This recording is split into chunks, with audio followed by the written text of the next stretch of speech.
नमस्कार, किसान समाचार में आपका स्वागत है। मैं हूं रेशमा आपके साथ। आइए नजर डालते हैं इस वक्त की हेडलाइंस पर। प्रधानमंत्री नरेंद्र मोदी ने कर्नाटक के चुनावी रैली में कहा कि भारत मसालों के मामले में प्राचीन काल से रहा है वैश्विक शक्ति। हमारी सरकार ने मसालों को दुनिया भर में किया प्रमोट। आज पूरी दुनिया में भारत की मसालों की बड़ी है मांग। मध्य प्रदेश के कृषि मंत्री कमल पटेल ने कहा, ग्रामीण क्षेत्रों को विकास की मुख्य धारा में लाकर आर्थिक रूप से बनाया जा रहा है समृद्ध। किसानों को बड़ी सहूलत देने के लिए तैयार किया जा रहा है प्रस्ताव। 2 हेक्टेयर तक भूमि वाले किसानों के फसल बीमा का प्रीमियम भरेगी सरकार। प्रस्ताव अमल में आने पर लगभग 76 लाख किसान होंगे लाभान्वित। बारिश ने तोड़ी बंगाल में किसानों की कमर, 70% मक्का बर्बाद। लगातार बारिश से आलू और पटल जैसी सब्जियों की फसल भी होने लगी है खराब। किसानों ने कहा, खेती करके लागत भी निकाल पाना हुआ मुश्किल। बंगाल की खाड़ी में भयंकर रूप ले रहा है मोजा तूफान। पश्चिम बंगाल, ओडिशा और आंध्र प्रदेश में अगले 3 दिन भारी बारिश का अलर्ट जारी। मौसम विभाग ने मछुआरों को समुद्र में न जाने की दी चेतावनी।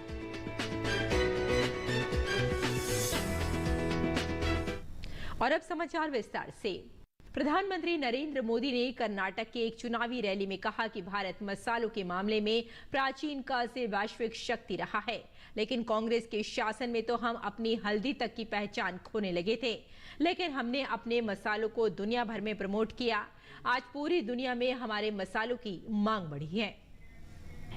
हम सब जानते हैं कि भारत मसालों के मामले में प्राचीन वैश्विक शक्ति रहा है, लेकिन कांग्रेस के शासन में तो हम अपनी हल्दी उसकी तक पहचान खोने लगे थे। याद कीजिए, कोरोना के दौरान जब मैं इम्यूनिटी बढ़ाने के लिए काढ़े की बात करता था, हल्दी की बात करता था, तो कांग्रेस वाले मेरा मजाक उड़ाते थे। वो मेरा मजाक नहीं उड़ा रहे थे, वो कर्नाटक के मसाला उत्पादक किसानों का मजाक उड़ा रहे थे। लेकिन कांग्रेस के रवैये से अलग हमने अपने मसालों को दुनिया भर में प्रमोट किया। आज यही कारण है कि पूरी दुनिया में हमारे हिंदुस्तान के मसालों की डिमांड बढ़ी है। हल्दी, अदरक, जिंजर, हल्दी अदरक के एक्सपोर्ट में ही पिछले 9 वर्षों में 200% तक बढ़ोतरी हुई है। बताइए, 200%। इसका सीधा लाभ मैसूरू के कर्नाटका के किसानों को हुआ है। मध्य प्रदेश के कृषि मंत्री कमल पटेल ने रतलाम में एक कार्यक्रम को संबोधित किया और कहा कि ग्रामीण क्षेत्रों की विकास की मुख्य धारा में लाकर आर्थिक रूप से समृद्ध बनाया जा रहा है। ये प्रस्ताव तैयार किया जा रहा है कि छोटे किसानों की फसल बीमा का प्रीमियम शासन द्वारा चुकाया जाए। इससे प्रदेश के 76 लाख किसानों को फायदा मिलेगा। कृषि मंत्री पटेल ने कहा कि किसानों को बड़ी सहूलत देने के लिए शासन स्तर पर यह प्रस्ताव तैयार किया जा रहा है कि 2 हेक्टेयर तक भूमि वाले किसानों के फसल बीमा का प्रीमियम शासन द्वारा भरा जाएगा। प्रस्ताव अमल में आने पर प्रदेश के लगभग 76 लाख किसानों को फायदा मिलेगा। इस पर क्रियान्वयन संभवतः आगामी खरीफ मौसम से किया जाएगा। कृषि मंत्री ने कहा कि गांव का किसान उन्नति करे, उद्यमी बने, इसके लिए शासन द्वारा योजना लागू की गई है। किसानों को चाहिए कि अपने स्थानीय उत्पादों पर आधारित खाद्य प्रसंस्करण इकाइयों की स्थापना करें, आर्थिक समृद्धि की ओर आगे बढ़ें। इसके लिए शासन की योजनाओं का लाभ उठाएं। शासन द्वारा गांव के विकास पर पूरा ध्यान भी दिया जा रहा है। ग्रामीण क्षेत्रों के लिए बजट में भी पर्याप्त वृद्धि की गई है। प्रधानमंत्री फसल बीमा, किसान क्रेडिट कार्ड जैसी योजनाओं ने किसानों को आगे बढ़ने में पूरी मदद की है। आज किसानों की समृद्धि में शासन की योजनाओं के साथ साथ शासन द्वारा दिए जाने वाले अनुदानों की महत्वपूर्ण भूमिका है। समर्थन मूल्य पर फसल उपार्जन के तहत किसानों को लाभ देने के लिए महत्वपूर्ण परिवर्तन शासन द्वारा किए गए हैं। और पश्चिम बंगाल में बीते माह गर्मी होने की बजाय रुक रुक कर बारिश होने से राज्य के विभिन्न हिस्सों में बोई जाने वाली मक्के की फसल को भारी नुकसान पहुंचा है। इस बार बारिश का बहुत अधिक असर आम की फसल पर नहीं पड़ा है, लेकिन मक्का की फसल को भारी नुकसान पहुंचा है। खड़गपुर क्षेत्र में मक्के की खेती करने वाले किसान बबलू सिकंदर बताते हैं कि अप्रैल महीने में पहले कभी भी बारिश नहीं होती थी, लेकिन इस बार अप्रैल के मध्य से लगातार हो रही बारिश की वजह से मक्के की फसल खेत में ही सड़ गई है। इसी तरह ललिता भुइयां की भी फसल बर्बाद हो गई है। ललिता कहती हैं कि राज्य सरकार की ओर से कृषक बंधु परियोजना के तहत फसल बीमा का प्रावधान तो है, लेकिन उन्होंने कभी करवाया नहीं, इसलिए इस बार भी उसकी जरूरत महसूस नहीं की। लगातार बारिश की वजह से अन्य फसलों को नुकसान हुआ है। वे सब्जियों की खेती करते हैं, जिसमें आलू और पटल शामिल हैं। इस बार लगातार बारिश की वजह से इन सब्जियों की फसल खेत में ही खराब होने लगी है। वे कहते हैं कि वैसे भी खेती करके लागत भी निकाल पाना मुश्किल हो जाता है। और चंद्रशेखर आजाद कृषि एवं प्रौद्योगिक विश्वविद्यालय के मृदा वैज्ञानिक डॉक्टर खलील खान ने कहा कि खेत की मिट्टी स्वस्थ होगी तो निश्चित तौर पर उत्पादन बढ़ेगा और स्वस्थ खाद्य पदार्थ भी हमें खाने को मिलेंगे। आजकल बहुत सी बीमारियां फसलों में अंधाधुंध रासायनिक खादों के उपयोग से हो रही हैं।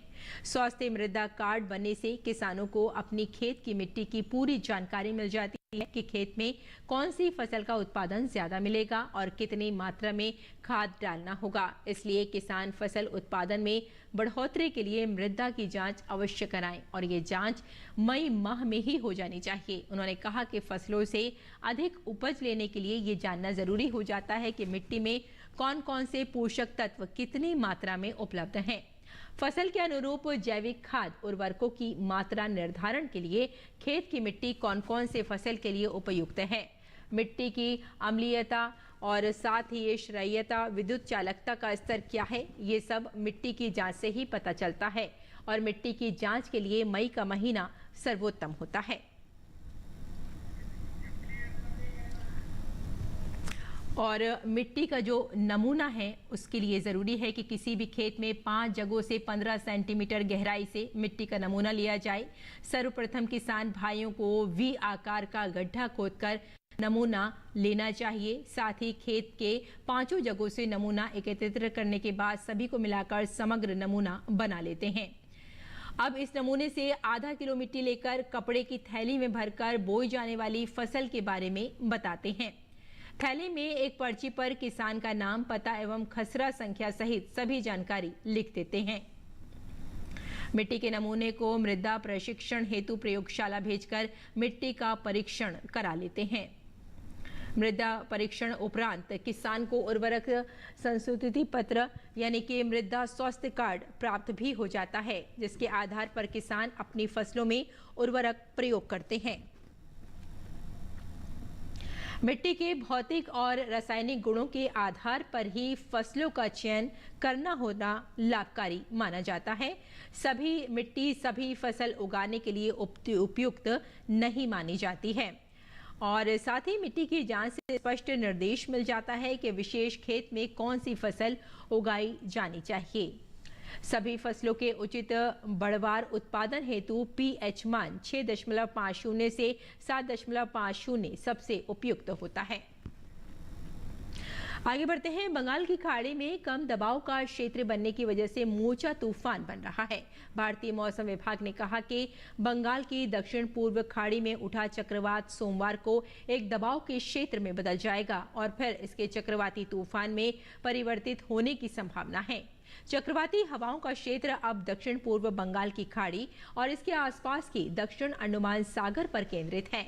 मौसम विभाग ने कहा कि चक्रवात के प्रभाव से अधिकांश स्थानों पर मध्यम वर्षा हो सकती है। साथ ही अंडमान और निकोबार द्वीप समूह में तेजी से बहुत तेज वर्षा होने की संभावना है। सोमवार को 40 से 50 किलोमीटर प्रति घंटे की रफ्तार से हवाएं चलने की आशंका है। मौसम मौसम स्थिति को देखते हुए तमिलनाडु, आंध्र प्रदेश, उड़ीसा और पश्चिम बंगाल को हाई अलर्ट पर रखा गया है। स्थानीय आपदा बचाव दल किसी भी आपात स्थिति से निपटने के लिए तैयार हैं। खराब मौसम के कारण मछुआरों को 11 मई तक समुद्र से दूर रहने की सलाह दी गई है। अंडमान और निकोबार द्वीप समूह के पास सोमवार से 12 मई के बीच पर्यटन और अपतटीय गतिविधियों को नियंत्रित करने की सलाह जारी की गई है। आधुनिकता की चकाचौंध में बांस से निर्मित होने वाले बर्तनों, पूजा सामग्री, घरेलू उपयोग के सामान का अस्तित्व लगभग अंत की कगार पर है। इस परंपरागत व्यवसाय से जुड़े व्यापारी अब आर्थिक तंगी से जूझ रहे हैं। भले ही इन दिनों चारों तरफ शहनाइयां गूंज रही हैं, फिर भी इन्हीं शहनाइयों के बीच में शादियों में बड़ी मात्रा में उपयोग लाए जाने वाले बांस के बर्तनों की कोई खास बिक्री नहीं हुई। पिछले कई वर्षों से ये लोग परेशान हैं। बांस का सामान तैयार करने वाली एक महिला ने बताया कि अब जंगल न होने की वजह से क्षेत्र में बांस आसानी से नहीं मिल पाता है और बांस खरीदी के लिए बाहर से मंगाना पड़ता है, जो कि काफी महंगे दामों में उपलब्ध होता है। हमें जा देख कर जा रही साहब, तो बांस नहीं मिलते हैं, जैसे तैसे मिल जाते हैं तो उठ पटंग पैसे बताते हैं और जैसे तैसे ले आते हैं घिरिया पतिया के, तो हमारा धंधा भी कम हो गया है। और आप बाजार में बेचते हैं हम लोग, तो आप भैया तुम्हारी कैसे आते मोल भाव करते, तो उनमें भी दिक्कत होती है हमकी। अब जैसे प्लास्टिक की डलियां बिकती हैं 5 रुपए की, 10 रुपए की, तो हमारा धंधा भी कम हो गया। क्या करें हैं भैया, हम कौन सी साधन है हमें सरकार से। बांस के व्यापारी ने बताया कि लोग परंपरागत तौर तरीकों को ध्यान में न रखते हुए प्लास्टिक के बर्तनों का उपयोग कर रहे हैं, जिससे हम लोगों की आय पर काफी फर्क पड़ा है। प्लास्टिक बर्तनों की खरीदारी पर लोगों का ज्यादा रुझान बढ़ा है, जिससे कहीं न कहीं स्थानीय व्यापार पर काफी असर पड़ा है। यहाँ पे बांस के जो बर्तन है, बांस की टोकरी है, बांस की सूपा है, पंखा है, उसकी डिमांड बहुत ज्यादा रहती है। लेकिन कुछ समय से हम देख रहे हैं कि बांस जंगल कम होने के कारण दिन पे दिन घटते जा रहे हैं। जो बांस के हमारे यहाँ व्यापारी हैं, इनका व्यापार करते हो तो उनको बांस महंगा पड़ता है। इस कारण से जो उनकी बनावट है, मेहनत है, उस टाइप से नहीं निकल पाती है और वो खरीद में हम लोगों को भी जब खरीद के हमने बेचना पड़ता है तो महंगा पड़ता है। उसकी अपेक्षा आजकल चाइना या दिल्ली मेट से कह दो, आजकल फैंसी आइटम बहुत सारे आ रहे हैं। सूपा भी आ रहा है, पंखा आ रहा है, टोकरी फैंसी, वो उनसे सस्ता पड़ता है। लेकिन ब्याह में बांस का बहुत बड़ा महत्व होता है। तो जैसे पहले बहुत सारी टोकनियां, टोकरी, बर्तन लगते थे बांस के, वो नहीं लग रहे हैं। उसकी जब अपेक्षा एक आध पीस वो ले लेते हैं कि बांस का नैंग हो जाए कि बांस का उपयोग हो रहा है और औपचारिकता रहे कि बांस का उपयोग हुआ है। बाकी फैंसी और जो आजकल की युवा पीढ़ी है वो एक बांस पे बिल्कुल महत्व दे ही नहीं रही है, क्योंकि उनको फैंसी आइटम चाहिए और ये आइटम बहुत सस्ते, बहुत लुभावने लगते हैं। इस कारण से इनकी डिमांड बहुत ज्यादा बढ़ रही है और बांस की धीरे धीरे घट रही है। यदि हाँ इस पे सब्सिडी या बांस का उनको व्यापारियों को छूट मिलने लगे, जिससे शासन की द्वारा या जंगल बचाए जा सके, तो हो सकता है दोबारा उसका फिर से प्रचलन बढ़ जाए और उनकी बिक्री बढ़ जाए और किसानों को उसको लाभ मिले। हिमाचल में बर्फबारी का दौर जारी है। कुल्लू में स्थित अटल टनल रोहतांग के दक्षिणी पोर्टल पर ताजा बर्फबारी हुई। अटल टनल रोहतांग को निहारने के लिए जहां साल दर साल देश भर से आने वाले सैलानियों की संख्या में इजाफा हो रहा है, वहीं अटल टनल विदेशी मेहमानों की भी पसंदीदा जगह बन गई है। इसके अलावा हिमाचल के कई जिलों में विभिन्न रूटों पर बर्फबारी और बारिश से वाहनों की रफ्तार थम गई है। कई इलाकों में भारी बर्फबारी से सड़कों पर बर्फ जम गई है, जिससे वाहनों को आवाजाही में परेशानी हो रही है। जम्मू कश्मीर के कुलगाम जिले के दूरस्थ क्षेत्र में बर्फबारी हुई। पश्चिमी विक्षोभ की सक्रियता के चलते जम्मू कश्मीर में मौसम में उतार चढ़ाव जारी है। रविवार शाम से ही उधमपुर, राजौरी समेत जम्मू कश्मीर के कई स्थानों पर बारिश और आंधी जारी है। इससे तापमान में भी गिरावट देखने को मिल रही है। उधर कश्मीर घाटी के ऊपरी इलाकों में भी बर्फबारी हुई है।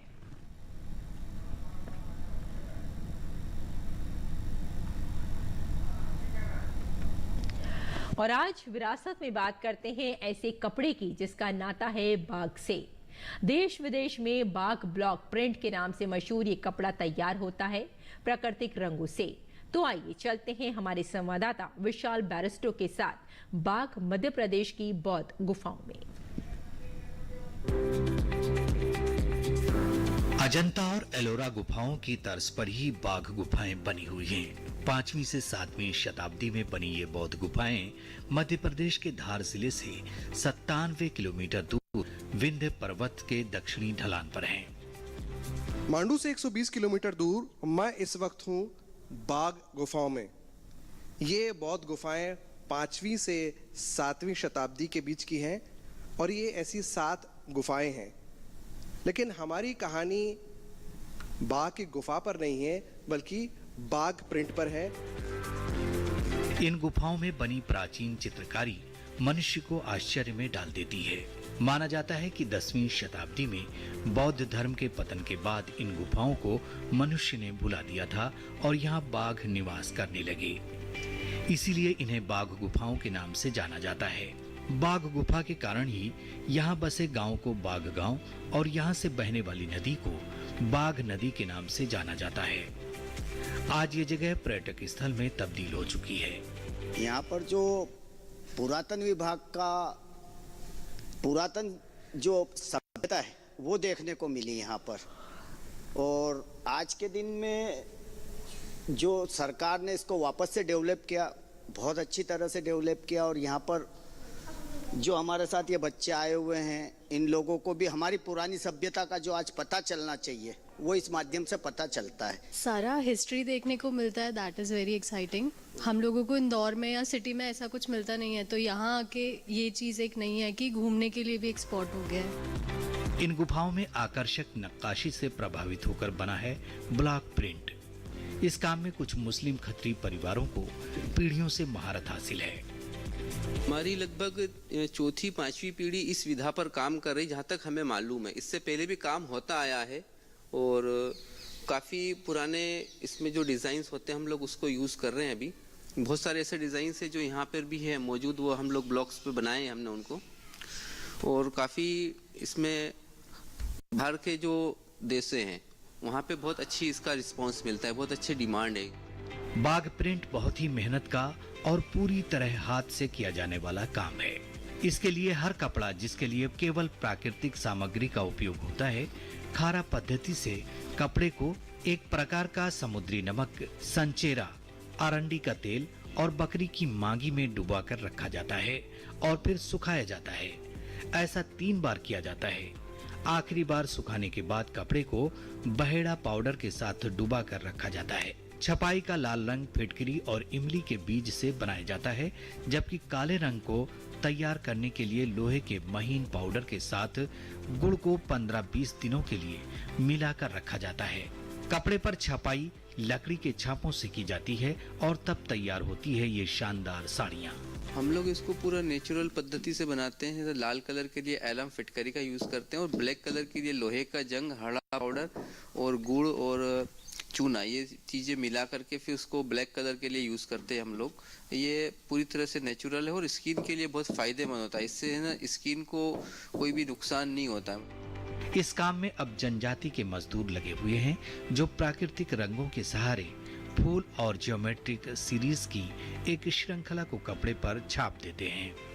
उन्हें एक साड़ी तैयार करने में 29 दिन का समय लगता है और आज बाघ ब्लॉक प्रिंट गुमनाम गुफाओं से निकलकर देश विदेश में मशहूर हो गया है। धार मध्य प्रदेश से विशाल बैरिस्टो की रिपोर्ट, डीडी न्यूज।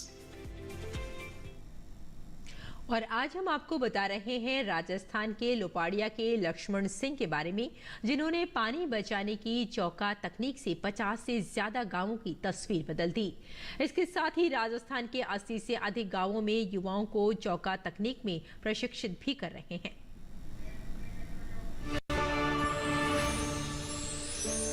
जल ही जीवन का आधार है, जल ही हमारा अस्तित्व है, लेकिन आज जल धीरे धीरे हमारी हथेली से निकलता जा रहा है।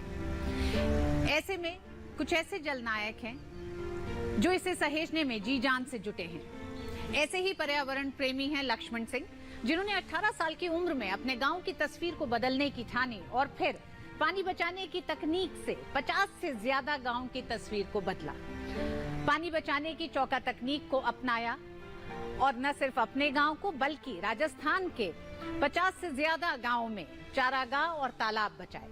35 साल से इस क्षेत्र में काम कर रहे लक्ष्मण सिंह की पानी बचाने की तकनीक को आज देश और दुनिया में अपनाया जा रहा है।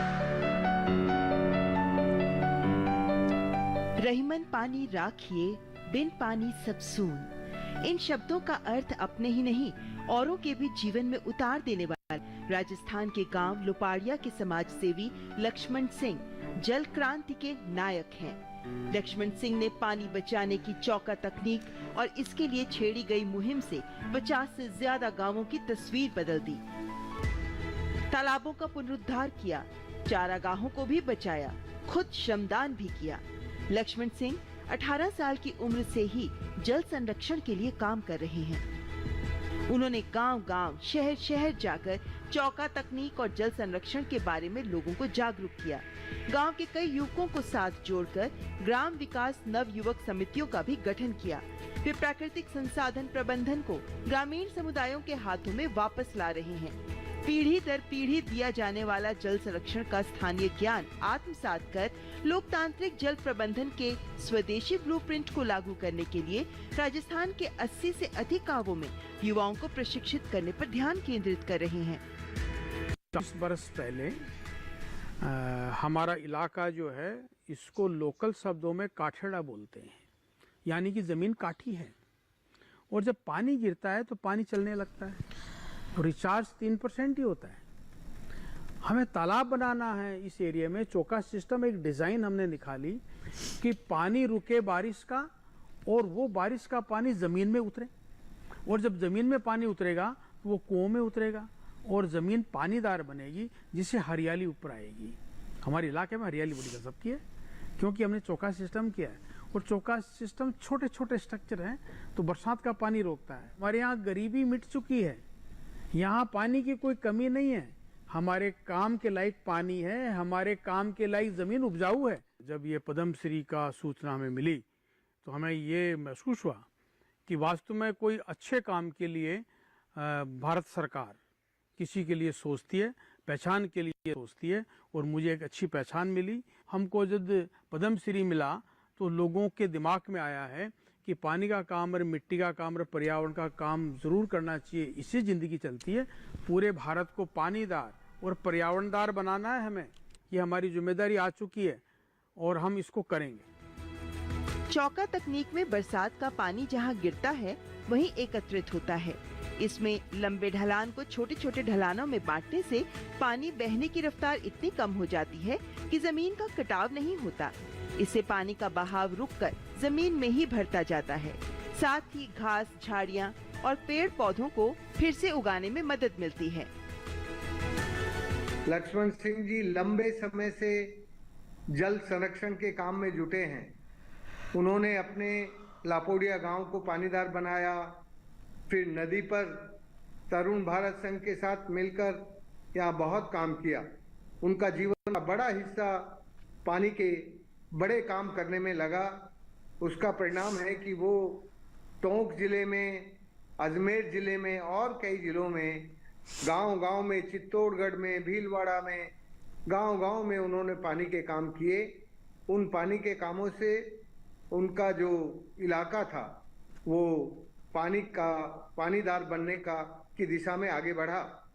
इसलिए लक्ष्मण सिंह जी का काम जल संरक्षण की दिशा से बहुत अच्छा काम है। उनको पद्मश्री मिली, एक बार फिर उनको बधाई। आज से दशकों पहले लोपाड़िया समेत राजस्थान के अनेक गांवों में जल स्तर नीचे जाने से लोगों को कुएं और बावड़ियों में जान जोखिम में डालकर नीचे तक उतरना पड़ता था और इसका असर खेती पर भी पड़ रहा था। लक्ष्मण सिंह ने न केवल चौका तकनीक से जल स्तर को ऊपर लाने में मदद की, बल्कि शिक्षा के क्षेत्र में भी उत्कृष्ट कार्य किया। कई गांवों में खुलवाए। आज लक्ष्मण सिंह के प्रयासों से राजस्थान के गांव-गांव में अनगिनत चेहरों पर मुस्कान खिली है। बच्चियों के हाथों में पानी के घड़े नहीं, किताबें हैं। जल संरक्षक लक्ष्मण सिंह को पद्मश्री पुरस्कार के लिए हार्दिक बधाई। और आइए बात करते हैं मौसमी खेती की और जानते हैं कि किसान इस मौसम में कैसे रखें अपनी खेती का ख्याल।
और आइए अब नजर डालते हैं कुछ और महत्वपूर्ण खबरों पर। खास खबर में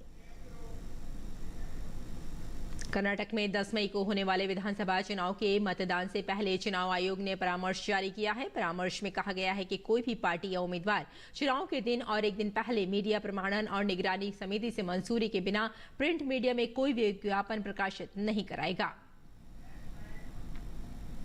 निर्वाचन आयोग ने कहा कि आपत्तिजनक और भ्रामक प्रकृति के विज्ञापन पूरी चुनाव प्रक्रिया को दूषित करते हैं।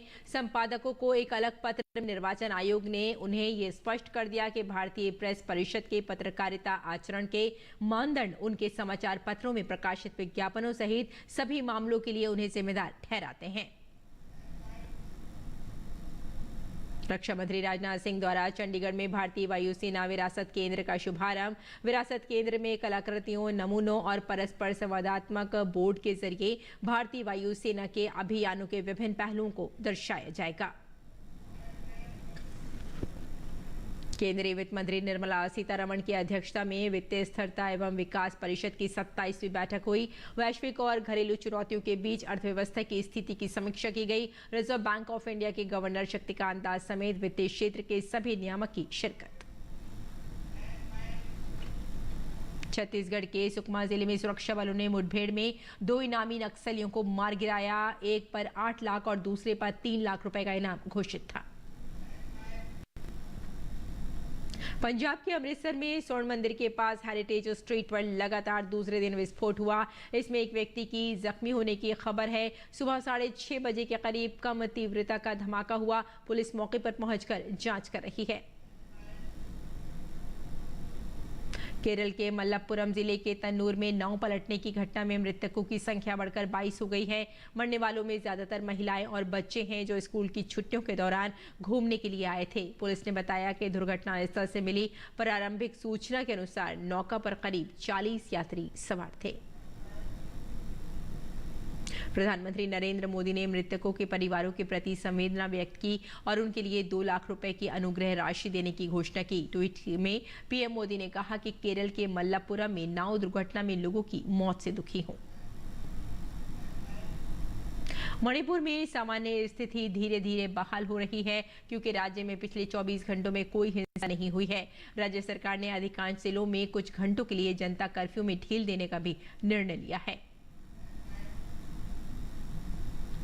उत्तराखंड में तीर्थों और पर्यटन स्थलों में स्वच्छता बनाए रखने के लिए उत्तराखंड पुलिस ऑपरेशन मर्यादा नाम से एक विशेष अभियान चला रही है। इस अभियान के अंतर्गत 67 लोगों को गिरफ्तार किया गया जबकि 2703 लोगों पर जुर्माना लगाया गया। तो किसान समाचार में फिलहाल इतना ही। अनुमति दें। नमस्कार।